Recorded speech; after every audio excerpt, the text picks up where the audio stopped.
Some things are better left unknown.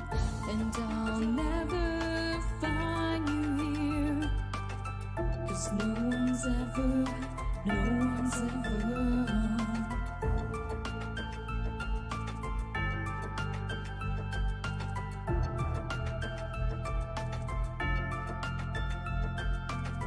Oh, what a widow, a peaceful spider. When the glass is clean, she's a sneaky hider. Hide the lies and the alibis. Oh, what a sinner is it in her?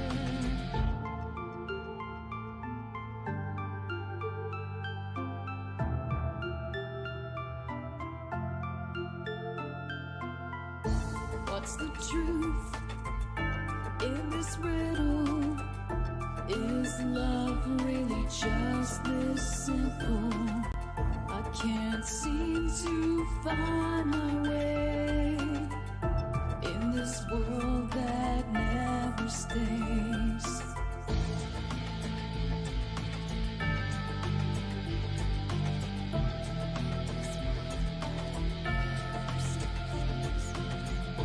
What a widow, a peaceful spider. When the glass is clean, she's a sneaky hider. Hide the lies and the alibis. What a sinner is it in her?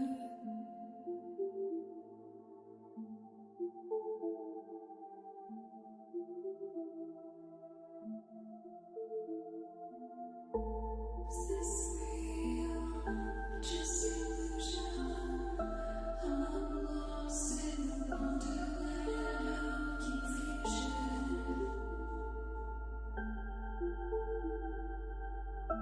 I'm lost in the wonderland of confusion. Is this real or just illusion? Manifestation or a dark delusion? Is this real or just illusion? I'm lost in a wonderland of confusion.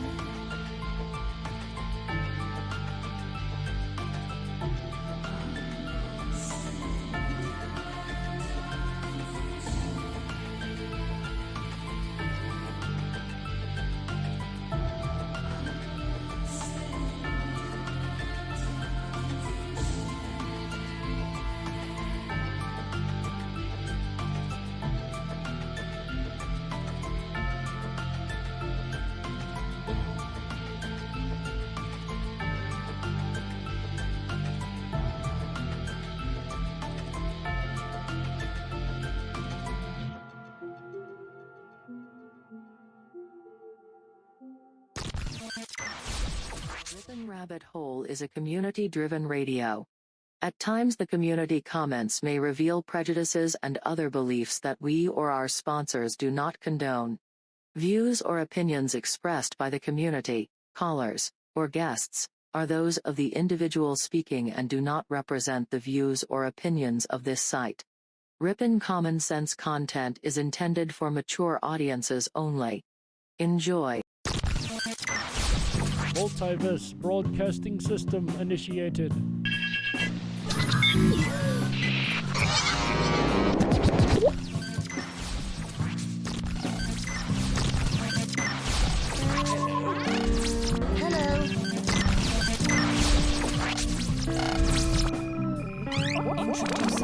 Lasers. Multiverse connection established. Lasers. Hello. Multiverse connection secure. This station is now the ultimate power in the universe. This is My Life DIY, and hi, this is JoJo. Hi, my name is Ash. Hey everybody, it's AJ the Ripon Rabbit. This is Cynthia Sue Larson. This is your man Meta, aka Propagate This Light. And you're now listening to Dark Wolf's Den. The Dark Wolf's Den Show on Ripon Common Sense Radio.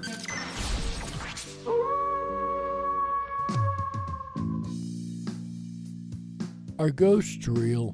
We had 1,000 hours of continuous communication with the spirit world. Does time travel actually exist? The laws of physics seem to be compatible with time machines. You know, sometimes I wonder about reincarnation. Don't you? A 4-year-old boy in Adelaide, Australia, has told his parents that he used to be Britain's Princess Diana. What would happen if the world found out that aliens were real? I didn't say disclosure would be easy, but what is the alternative? To establish a space force as the 6th branch of the armed forces. We have so many questions and yet so little time, so to have you here, the pleasure is all mine. Coming to you from a secret cave, hidden deep within the wilderness. This is the Dark Wolf's Den Show. Now, here is your host, Jerry Hicks.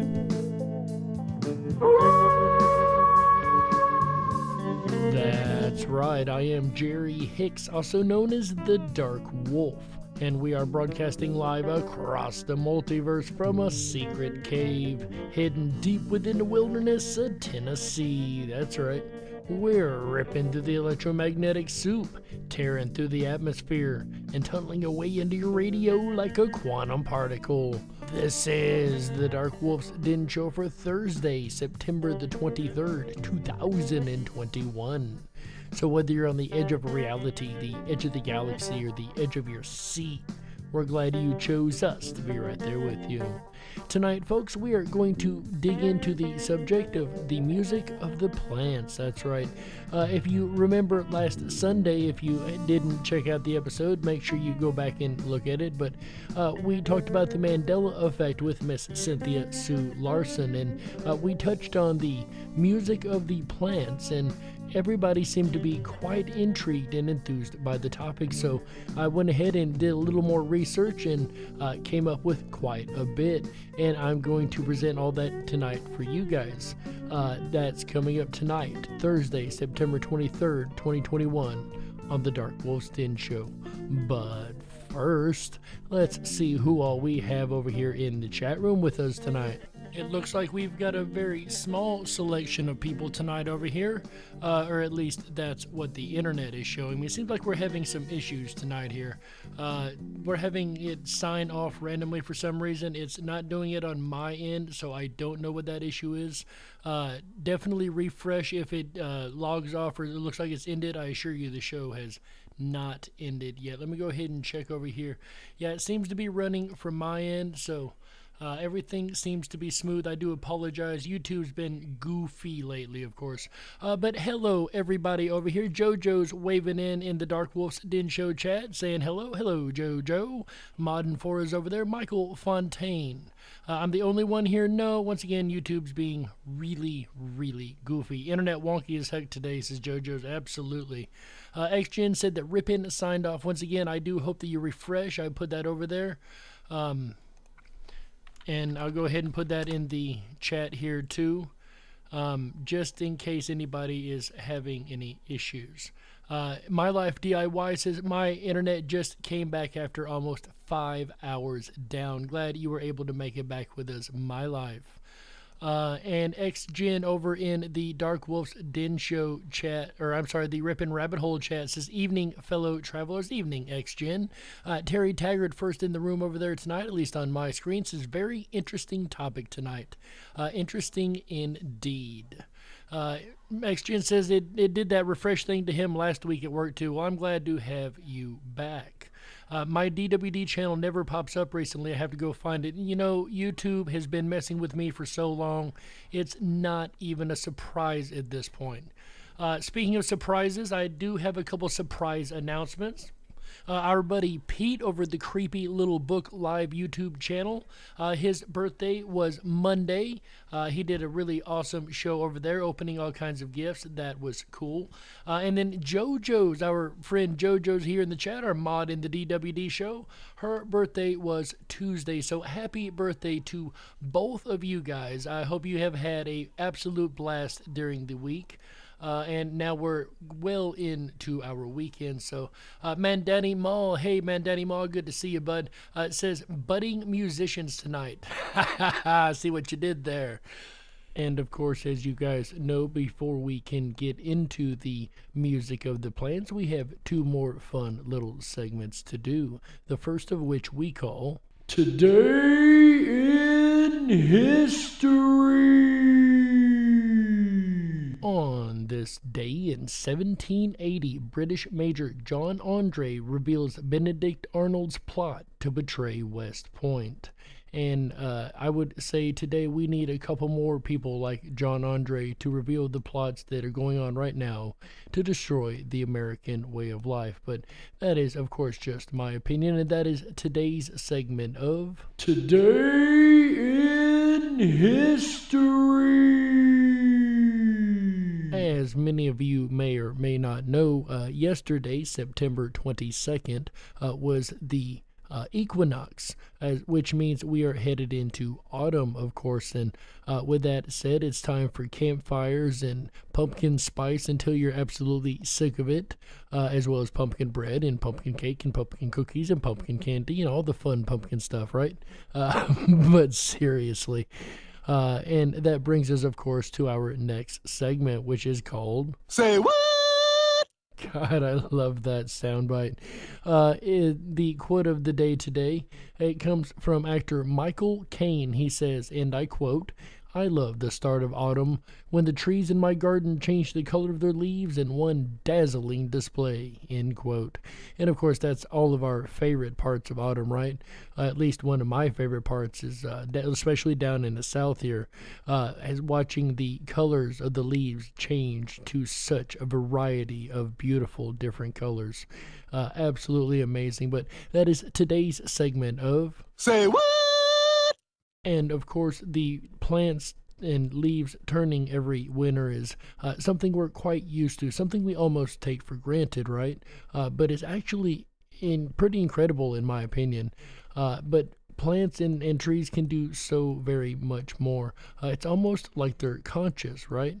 What do you guys think? I'm going to go ahead and start this episode off with a question. Go ahead, put a 1 in the chat room if you think plants are conscious. Absolutely believe plants have consciousness, much like you and I. Go ahead, put a 2 in the chat room if you think no way that plants do not have a consciousness at all. Put a 3 in the chat room if you're unsure either way. While we wait on those answers to come in, there's been a lot, and I mean a lot of research done in this field, right? All the way back to the 1970s, I found some research from the Soviet Union that suggested something very interesting. Research conducted in the Soviet Union leads scientists to believe that plants may think. Attached to delicate electronic instruments, a cabbage plant registers annoyance to the exhaling of tobacco smoke on its leaf surfaces. And of course, this doesn't really seem all that impressive. I mean, think about it. It's just reacting to a chemical in the environment. Of course, this time the chemical being nicotine. But let's see what you guys said over there in the chat room. 1, if you think plants can be conscious. 2, if you think there's no way a plant can be conscious. It's unconscious material. 3, if you are unsure, remember. So let's see what you guys said over there in the chat rooms. It looks like we've got 1s across the board. I cannot say I'm surprised by that. Kind of what I expected. We have 1s from Terry Taggart, 1 from XGen. Absolutely, plants can be conscious. You better believe it. 1.3 from Raider Champion. Maybe heading towards the maybe not, but definitely on the 1 side. Man, Danny Mall with the 1. Make no doubt, plants can be conscious. And then over in the Dark Wolf's Den Show chat, we have My Life DIY with the 1s across the board. Once again, definitely believe in plant consciousness. JoJo's with the 1. Plants are absolutely conscious. Michael Fontaine 1. It's been shown with lettuce. Cabbage is what we're working with here in this particular experiment. And Cynthia Sanchez also says 1 without a doubt. And if you guys remember the first experiment we just had a couple moments ago where they blew the smoke onto the cabbage gave a response. But once again, that's not really surprising to me. A chemical in the wild causing a response in a plant. That's kind of the way nature works. So not too impressive there. Let's see what other kind of experiments were run on this same cabbage plant. A scene familiar in any kitchen takes on special importance in this experiment. In this particular experiment, a lady has a head of cabbage with a knife on a table and about to chop it up as, one would to cook with.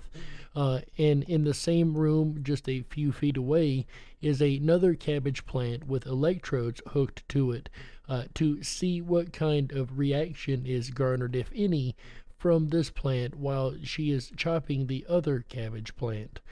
Let's see the results. In some mysterious way, the plant which is attached to the instrument is able to feel the mutilation of its comrade.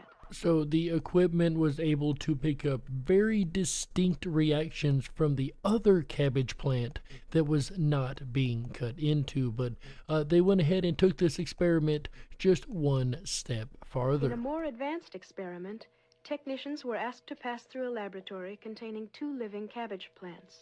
One of the subjects has been instructed to destroy the plant which is not attached to the electronic instruments. As you can imagine, once again, the other plant definitely had a reaction. However, that wasn't all of the experiment. Hours later, the technicians are asked to return to the scene of the crime. The evidence is clear.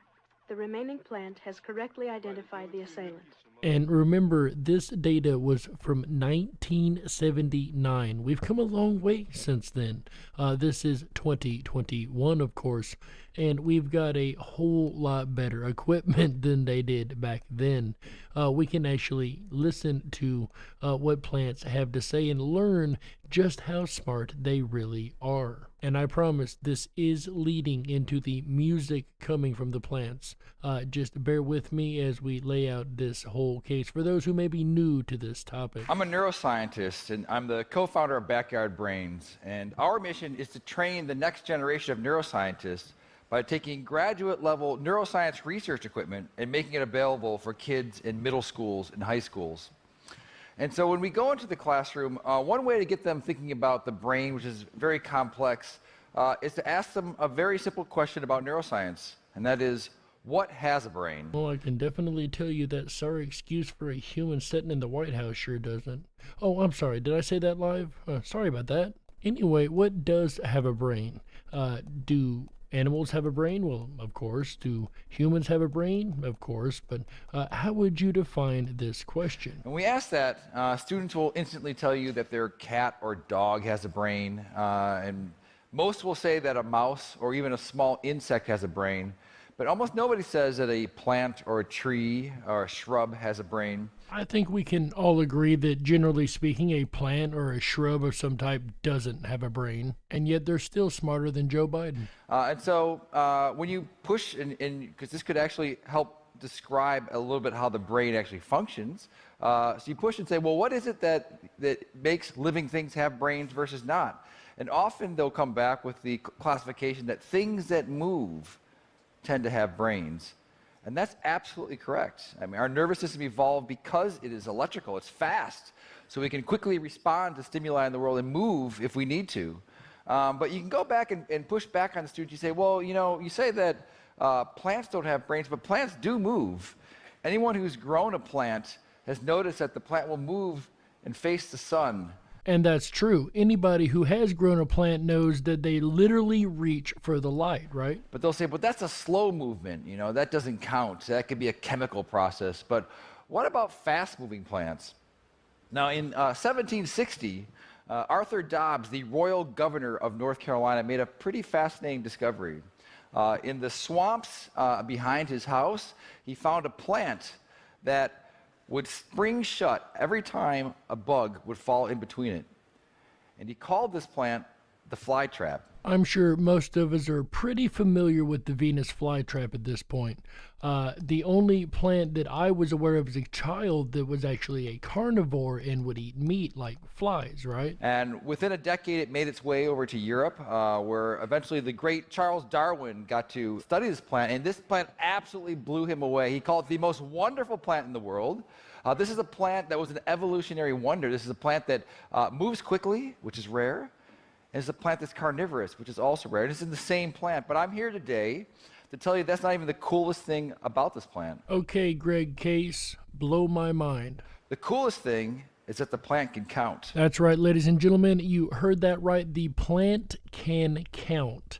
That is pretty cool, I gotta say. And for those on YouTube, we are going to have a series of pictures here. So if you would like to see the pictures, go ahead and log on to YouTube on either the Dark Wolf's Den Show page or the Ripon Rabbit Hole YouTube channel also. So in order to show that, we have to get some vocabulary out of the way. So I'm going to do what we do in the classroom with students. We're going to do an experiment on electrophysiology, which is the recording of the body's electrical signals, either coming from neurons or from muscles.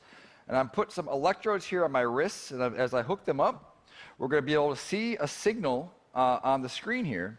And this signal may be familiar to you. It's called the EKG, or the electrocardiogram, and this is coming from neurons in my heart that are firing what's called action potentials. Potential meaning voltage, and action meaning it moves quickly up and down, which causes my heart to fire, which then causes the signal that you see here. And that picture should be on screen right now. This is the classic EKG picture that you would expect to see if you hooked a machine like this up to a human, right? And so I want you to remember the shape of what we're going to be looking at right here, because this is going to be important. So this is a way that the brain encodes information in the form of an action potential. So now, let's turn to some plants. So I'm going to first introduce you to the mimosa, not the drink, but the Momosa Pudica. And this is a plant that's found in Central America and South America, and it has behaviors. And the first behavior I'm going to show you is if I touch the leaves here, you get to see that the leaves tend to curl up. And again, that picture should be on screen over in YouTube right now. This is actually very amazing that it has such a quick response to an outside stimulus. And then the second behavior is, if I tap the leaf, the entire branch seems to fall down. So why does it do that? And again, that should be the picture you're looking at now. It's not really known to science. One of the reasons why could be that it scares away insects, or it looks less appealing to herbivores. But how does it do that? Now that's interesting. We can do an experiment to find out. So what we're going to do now, just like I recorded the electrical potential from my body, we're going to record the electrical potential from this plant right here, this mimosa. And so what we're going to do is I've got a wire wrapped around the stem, and I've got the ground electrode where? In the ground? In the ground. It's an electrical engineering joke. All right. So all right, so I'm going to go ahead and tap the leaf here, and I want you to look at the electrical recording that we're going to see inside the plant. Whoa, it's so big. I got to scale it down. All right. And once again, picture on screen. It's interesting that it does register this electrical signal the moment that it was touched. So what is that? That is an action potential that's happening inside the plant. Why was it happening? Because it wanted to move, right? And so when I hit the touch receptors, it sent a voltage all the way down to the end of the stem, which caused it to move. And now in our arms, we would move our muscles, but in the plant doesn't have muscles. What it has are water inside the cells, and when the voltage hits it, it opens up, releases the water, changes the shape of the cells, and the leaf falls. Okay, so here we see an action potential encoding information to move, all right? But can it do more? So let's go find out. We're going to go to our good friend, the Venus flytrap here. And of course, we have all seen a Venus flytrap and how they work, how they close up and eat a fly, but do we know why they work? This is very fascinating to me. And again, I do promise we are getting to the music part. Just bear with me, guys. And we're going to take a look at what happens inside the leaf when a fly lands on here. So I'm going to pretend to be a fly right now. And here's my Venus flytrap. And inside the leaf, you're going to notice that there are 3 little hairs here, and those are trigger hairs. And so when a fly lands, I'm going to touch one of the hairs right now. Ready? 1, 2, 3. What do we get? We get a beautiful action potential. However, the fly trap doesn't close. And again, if you would like to follow along and see the pictures that we are presenting, we are on both YouTube streams, the Dark Wolf's Den Show and the Ripon Rabbit Hole. So come on over there if you would like to see the pictures that go along with this presentation. And to understand why that is, we need to know a little bit more about the behavior of the fly trap. And number one is that it takes a long time to open the traps back up, about 24 to 48 hours if there's no fly inside of it. And so it takes a lot of energy. That's a long time to reopen that trap, 24 to 48 hours to be able to be reopened. So it's not like it just flops back open just as soon as it realizes nothing is there. And number two, it doesn't need to eat that many flies throughout the year. It only needs to eat a handful. It gets most of its energy from the sun. It's just trying to replace some nutrients in the ground with the flies. And the third thing is, it only closes the traps a handful of times until that trap dies. So therefore, it wants to make really darn sure that there's a meal inside of it before the fly trap snaps shut. So how does it do that? Because of these limitations by nature, that the trap dies after so many openings and closings, and it is very limited on its ability as far as how long it can live and thrive, given how many times that it opens. But nature has come up with a very fascinating workaround for this. It counts the number of seconds between successive touching of those hairs. And so the idea is that there's a high probability if there's a fly inside of there that they're going to be quick together. And so when it gets the first action potential, it starts counting 1, 2, and if it gets to 20 and it doesn't fire again, then it's not going to close. But if it does it within there, then the fly trap will close. So we're going to go back now. I'm going to touch the Venus flytrap again. I've been talking for more than 20 seconds. So we can see what happens when I touch the hair a second time. So what do we get? We get a second action potential, but again, the leaf doesn't close. So now if I go back in there, and then if I'm a fly moving around, I'm going to be touching the leaf a few times. I'm going to go and brush it a few times. And immediately the fly trap closes. So here we're seeing the fly trap actually doing a computation. It's determining if there's a fly inside the trap, and then it closes. So the plant is literally doing a computation to figure out whether or not something is inside of it. That takes a little bit more than a couple chemicals to accomplish. That shows at least some degree of intelligence, albeit based on electrical signal. Just the same, it is some degree of intelligence that it does count that differential there. So let's go back to our original question. Do plants have brains? Well, the answer is no. There's no brains in here. There's not no axons, no neurons. It doesn't get depressed. It doesn't want to know what the Tiger score is. It doesn't have self-actualization problems. But what it does have is something that's very similar to us, which is the ability to communicate using electricity. And that right there is the key takeaway. The ability to communicate with electricity. Coming up, that is going to be incredibly important. It just uses slightly different ions than we do, but it's actually doing the same thing. So just to show you the ubiquitous nature of these action potentials, we saw it in the Venus flytrap. We've seen an action potential in the mimosa. We've even seen an action potential in a human. Now, this is the euro of the brain. It's the way that all information is passed. And so what we can do is we can use those action potentials to pass information between species of plants. And so this is our interspecies plant-to-plant communicator. And what we've done is we've created a brand new experiment where we're going to record the action potential from a Venus flytrap, and we're going to send it into the sensitive mimosa. So I want you to recall what happens when we touch the leaves of the mimosa. It has touch receptors that are sending that information back down in the form of an action potential. And so what would happen if we took the action potential from the Venus flytrap and sent it into all the stems of the mimosa?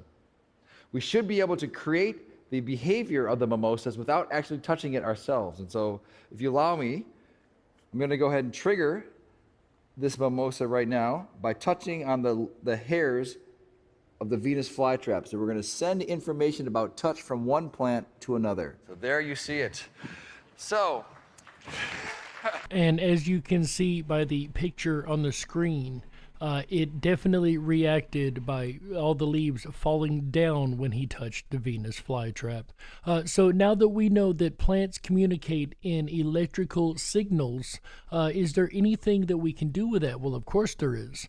We can use that to make music, but how? How would we use the electrical signals of plant to make music? One question that I receive very often is that whether the sound that you can hear in the recording is coming directly from the plant. And if you're interested in actually hearing the music that come out of these different plants, we will be playing that in the second half of the show, so definitely stick around for that.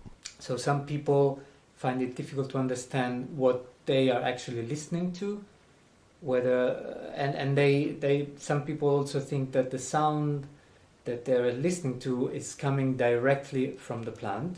And I would like to explain a little bit how this works. This video is made for people who do not have an understanding of musical technology. So I'm going to explain a very, very basic element in the process of the music of the plant, which is the connection, the MIDI connection. I would like to explain what this is, because it will make the whole process very clear to understand. And MIDI stands for Musical Instrument Device Interface, MIDI. It is one of the original ways that people would attach a musical instrument to their computer. And this technology has been used for a variety of reasons, and now to make music from the plants. So for example, I have a keyboard here. This is a MIDI keyboard. If I switch this keyboard on and I play, there's no sound. And there is no sound because this is only a controller. So this keyboard needs to get the sounds from a sound module or a source of sounds. This could be an external module, or more commonly nowadays it would be a computer. So if I connect this keyboard with a MIDI cable to my computer, then I can get the sounds from the computer. This is a piano, but it could be anything else. It could be, for example, strings.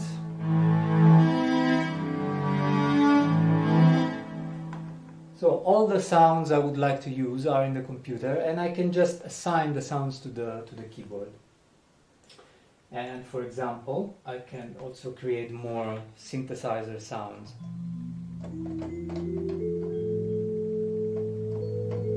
So how does this relate to the music of the plants?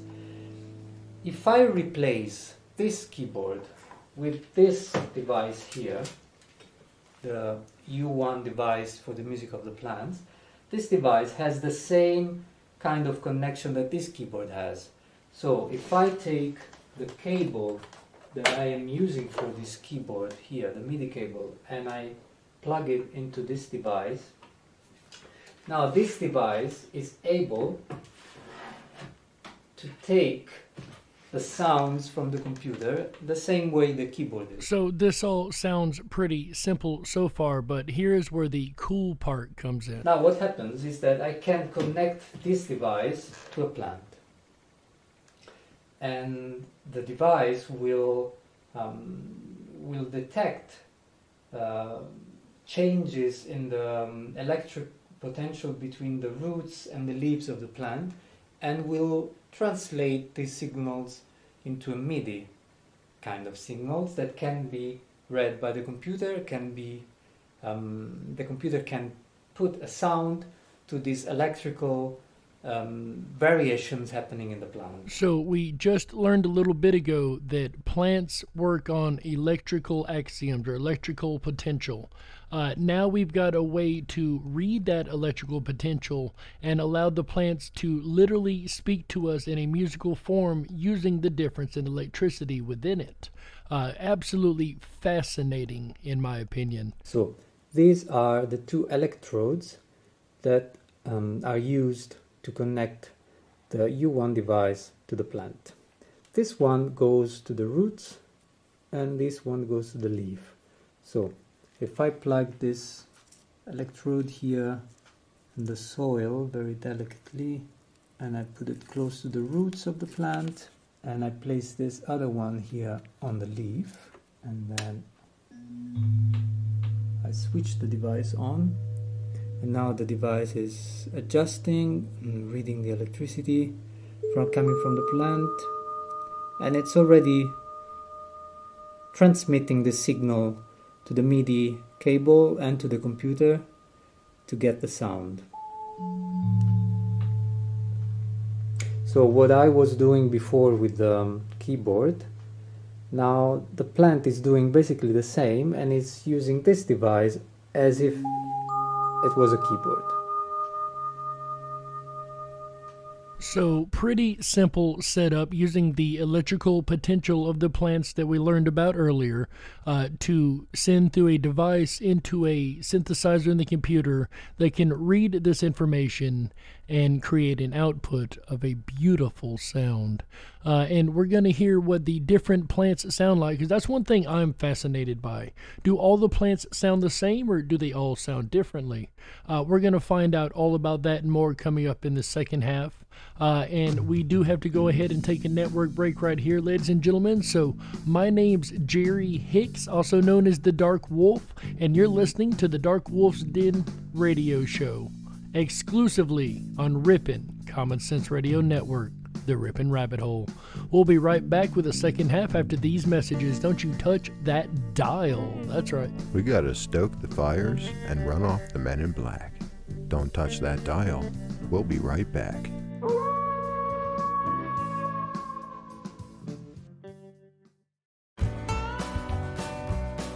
Oh yeah, Jerry Hicks and the Dark Wolf's Den show on a Thursday night. Are you enjoying the music of plants? I know I am. If you are and you haven't done so already, please make sure to thumb up that video, hit that subscribe button, and ring that bell. You'll get our notifications every time we go live. We're here every Wednesday, Thursday, Friday, Saturday, and Sunday nights, bringing you the very best of Common Sense Radio, the Ripon Rabbit Hole. I'll return again tomorrow night, Friday, September 24th, with a look at whistleblowers. We'll dive deep down the rabbit hole and explore the whistleblowers of the past, the present, and perhaps even the future. Then Saturday night, September 25th, we're going to explore the proverbial question of, is the glass half empty or is it half full? Maybe it's just 50-50. Either way, we'll find out. Saturday night, September 25th. Starts at 7 p.m. Pacific, 10/9 Central, as all shows do. And then we'll end out the weekend right together with you. Sunday night, September 26th. Come along with me as we dive through the rabbit hole of donating your body and organs to science. What happens to the human body in the name of science when you are an organ donor may surprise and even shock you. Sunday night, we'll end out the weekend right together with you. If you haven't done so already, please hop on over to our website, riponrabbithole.com. That's RIPONRABBITHOLE.com.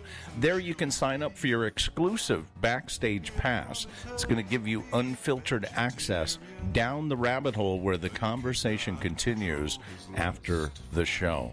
It's our community-generated press.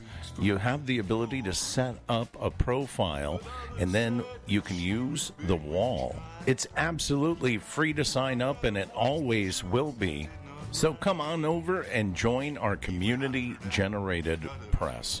Believe it or not, next weekend is going to be the first weekend of October. That Sunday means that Beat Eugene, the October edition, the 4th edition of Beat Eugene, returns to the weekend lineup the first Sunday of every month. In this case, October 3rd, next Sunday, Beat Eugene. My, oh my, how time does fly. We'll return now back to the Dark Wolf Den radio show for Thursday, September 23rd, 2021. Jerry Hicks and the music of the plants. You're listening to the Ripon Common Sense Radio Network, the Ripon Rabbit Hole.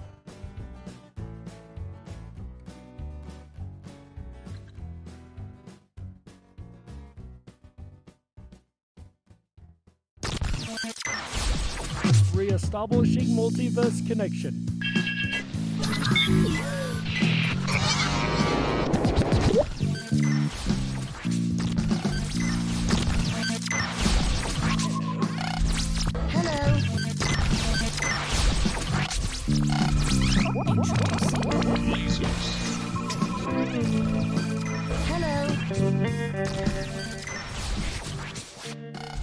Connection re-established and secure. This is My Life DIY, and Hi, this is JoJo. Hi, my name is Oz. Hey everybody, it's AJ the Ripon Rabbit. This is Cynthia Sue Larson. This is your man Meta, aka Propagate This Light. And you're now listening to Dark Wolf's Den. The Dark Wolf's Den Show on Ripon Common Sense Radio.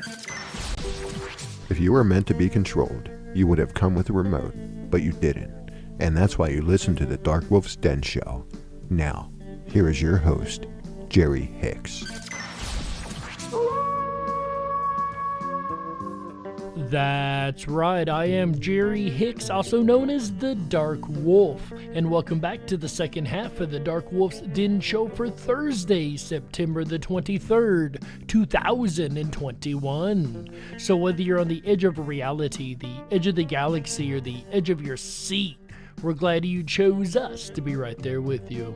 Ladies and gentlemen, if you're just tuning in tonight, you have missed an explosive first half. We've covered a very large amount of information on how plants communicate and how the music of the plants actually works. And now in the second half, we're going to really dig deep and dive into the actual music of the plants, right? I know I've teased it all episode long, and here we go. We have a variety of different plants and the music that they have made, and what we're about to hear is really fascinating in my opinion. We're going to hear such differentials between these plants. We're going to start out with one that I'm pretty sure everybody is quite aware of, the cannabis plant. Let's see what the cannabis plant sounds like.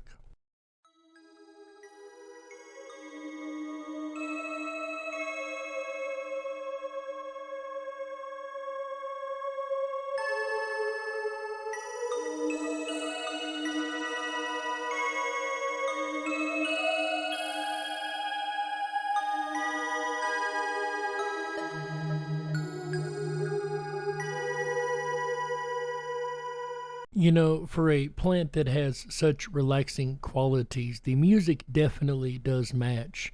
It almost sounds otherworldly, right? But very, very calm and relaxing sound.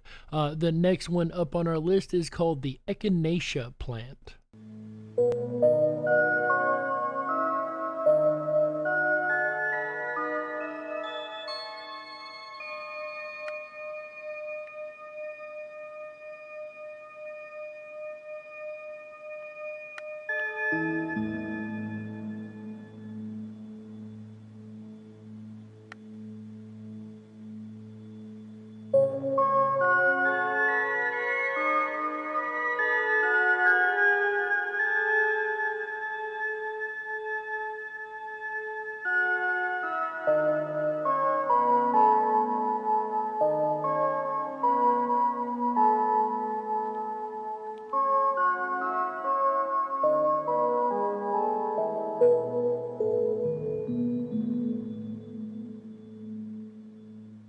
So that one sounded a lot different than the first one. That had more deep tones in it, things like that, where the other was more of a high-pitched kind of mystical, like I said, almost spacey-like. So that is the difference between the echinacea and the cannabis. But what about the hibiscus plant? Let's find out what it sounds like.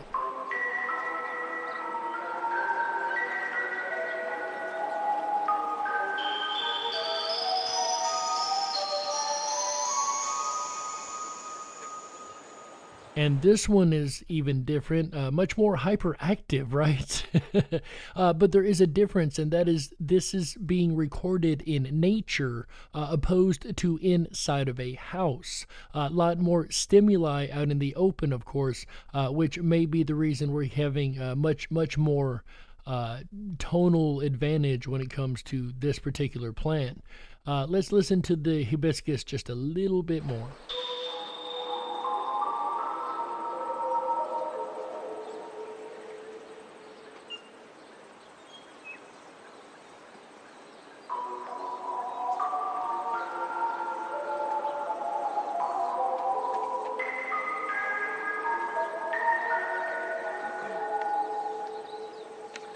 It almost sounds like the background music one would hear in something like, like a suspense movie or something, or like a thriller movie, right? When the action is rising real slow or doing something really creepy. Very, very fascinating. The next one up on our list is the snowdrop.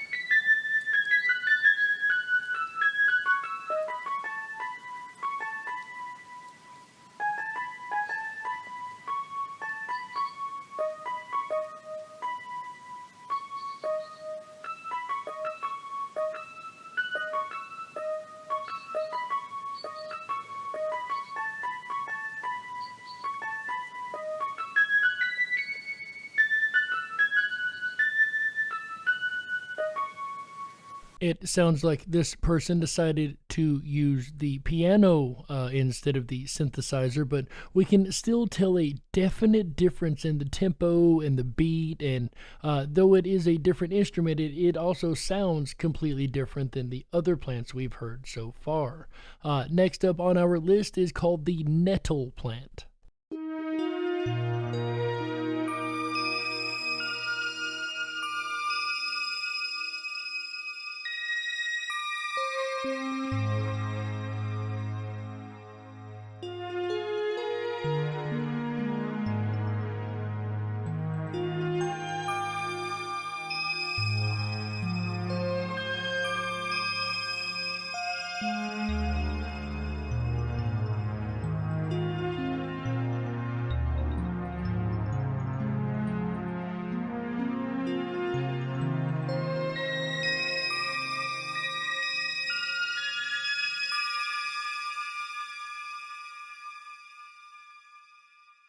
That was hauntingly beautiful.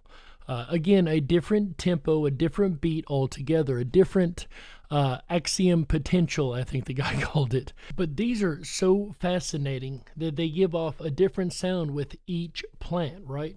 Like our next one coming up, the purple glory bush.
Isn't that just absolutely beautiful? I'm loving the sounds of these plants.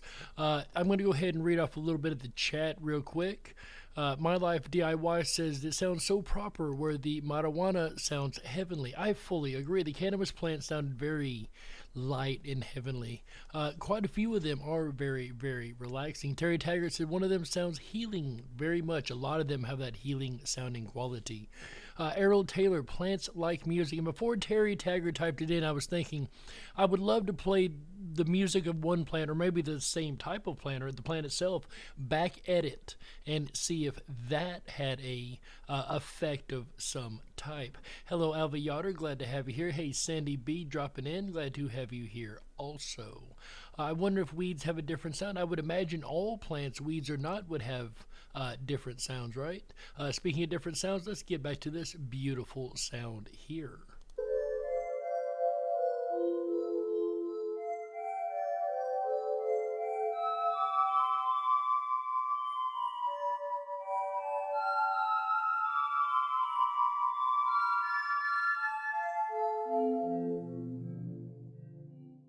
Again, that is the song of the purple glory bush, and I was looking for a place where it had a lull in the music, and I just couldn't find one there.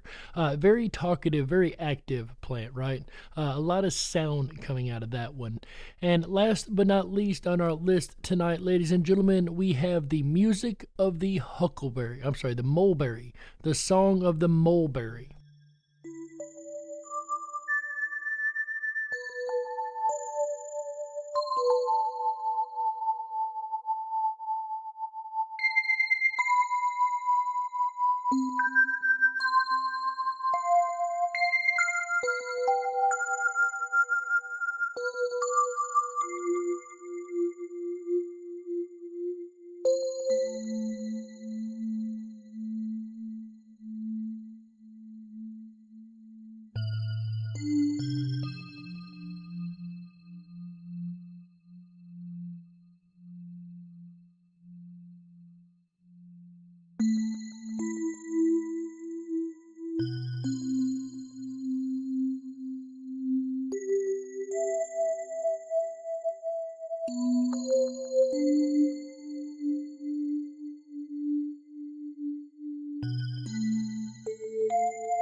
And once again, that was part of the song of the mulberry, but absolutely fascinating, right, folks?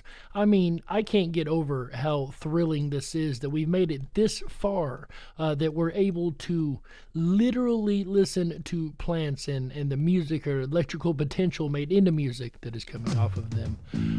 I also think that if we continue this line of research, we could literally find a way to talk to plants. I mean, think about it. We're not that far off. If we could find a way to scribe this into some type of English, it is possible perhaps to literally talk to plants. But what do you guys think? Do you guys think this is as fascinating as I find it? Or do you think it's just another shot in the dark? In the end, ladies and gentlemen, all you can do is look at the evidence, apply a little common sense. You be the judge. We got to close it out. That's right, that's it for this episode of the Dark Wolf's Den Show for Thursday, September the 23rd, 2021. So whether you're on the edge of reality, the edge of the galaxy, or the edge of your seat, we're glad you chose us to be right there with you. Ladies and gentlemen, the den may be closing, but don't you worry, the weekend fun has only just begun. That's right. If you come back tomorrow to the Ripon Rabbit Hole YouTube channel or Ripon Common Sense Radio Network, you're going to find our buddy AJ the Ripon Rabbit on at 7 p.m. Pacific, 10/9 Central. As a matter of fact, all shows here on the network start at 7 p.m. Pacific, 10/9 Central. But he will be live with the Ripon Rabbit Hole live show and an episode about whistleblowers. That's right. A very, very vital function of corporations are those that blow the whistle on the others that do wrong. A very good incentive not to break the law. law, right? And there's so much to cover, especially lately with the whistleblowers that we've had coming forward about a variety of different things, right? AJ will be discussing all that and more on Friday, September 24th, 2021, 7 p.m. Pacific, 10/9 Central. And then on Saturday at 7 p.m. Pacific, 10/9 Central, September 25th, 2021, AJ will be back with an all-new episode of the Ripon Rabbit Hole live show. That's right. This time he'll be talking about half full and half empty. Is the glass half full? Is it half empty? Or is it somewhere in between, right? I know if you guys keep arguing about it, I'm going to drink it. I know that joke's old, but anyways, ladies and gentlemen, he will be discussing half full, half empty, optimism versus pessimism on Saturday, September 25th, 2021, 7 p.m. Pacific, 10/9 Central, right here on Ripon Common Sense Radio Network, the Ripon Rabbit Hole. Then on Sunday, September 26th, 2021, 7 p.m. Pacific, 10/9 Central, he'll be back to round the weekend out right with one final episode this weekend of the Ripon Rabbit Hole live show. That's right, he'll be talking about donating your body to science. Like I mentioned last night, they asked my dad if he wanted to donate his body, to which he replied, "They didn't work for me, none of these organs did. Why would I give them to anyone else," right? But seriously, are you going to donate your body to science? Perhaps you have a special reason or something special science would be interested in. Or is that a bad idea to you? They might not be the smartest idea considering you get into a car wreck and maybe the cop's son needs a kidney, right? All jokes aside, AJ will be on Sunday, September 27th, 2021, 7 p.m. Pacific, 10/9 Central, talking about donating your body to science. And that's all coming up this weekend on the Ripon Common Sense Radio Network, the Ripon Rabbit Hole. And speaking of the Ripon Rabbit Hole, make sure you hop on over to the riponrabbithole.com. That is RIPON, that's right. Over there, you're going to find a variety of fun things to do, like the Down the Rabbit Hole section, our exclusive social media area. We have a area over there to drop all the information you would like, and it will not be censored like the other guys. While you're over there, make sure you check out our 24/7 Backstage Lounge, one of my favorite places to hang out. Of course, we're going to be right back there right after the show, myself and the other Ripon Rabbits. So if you want to join us for more conversation, feel free to come on back. It is absolutely free. You will have to sign up for the Backstage VIP Pass when you get onto the website. That is absolutely free, by the way. You don't pay a penny. We will never charge for that, and we do not sell or give away your information either. This, again, is going to give you access to every bit of fun we have on the entire site. And down at the very bottom of this site, there is a place to hit the little red button and record something and send it to us here in the studio. I would love to hear what you guys plan on doing for Halloween.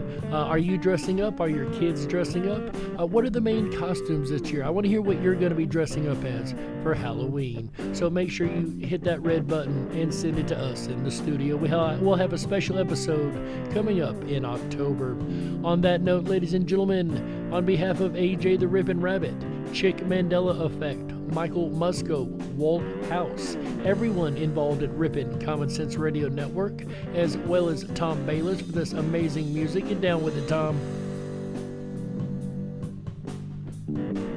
If you're looking for a custom soundtrack for your next project, make sure you check out Red Shed Studios, links in the description. On behalf of all these folks, as well as our incredible mod team, ladies and gentlemen, my name is Jerry Hicks, also known as the Dark Wolf, and you've been listening to the Dark Wolf's Den radio show, exclusively on Ripon Common Sense Radio Network, the Ripon Rabbit Hole. On behalf of all these folks, we wish you a wonderful evening, and remember, until next time, ladies and gentlemen, stay awake, but dare to dream. Good night, everybody. Howl! Yeah, that's right.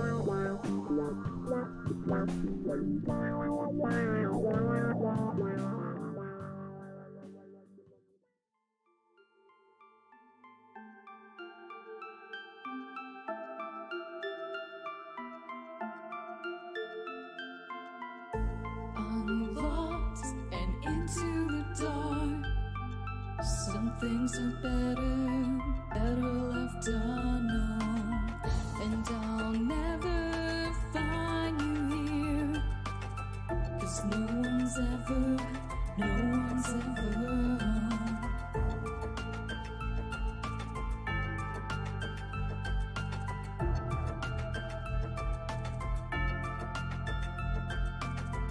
Oh, what a widow, a peaceful spider. When the glass is clean, she's a sneaky hider. Hide the lies and the alibis. Oh, what a sinner, is it in her?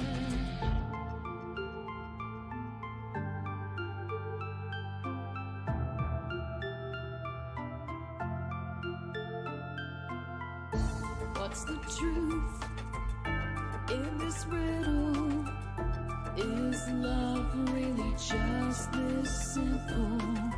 I can't seem to find my way in this world that never stays.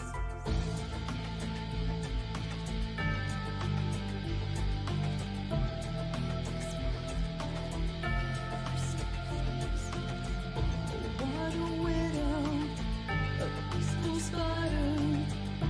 When the glass is clean, she's a sneaky hider.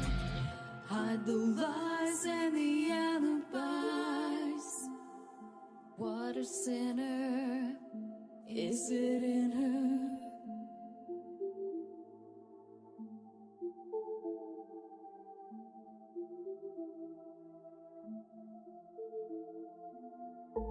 Is this real? Just illusion?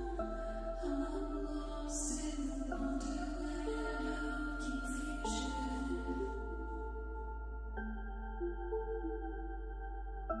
I'm lost in the wonderland of confusion. Is this real or just illusion?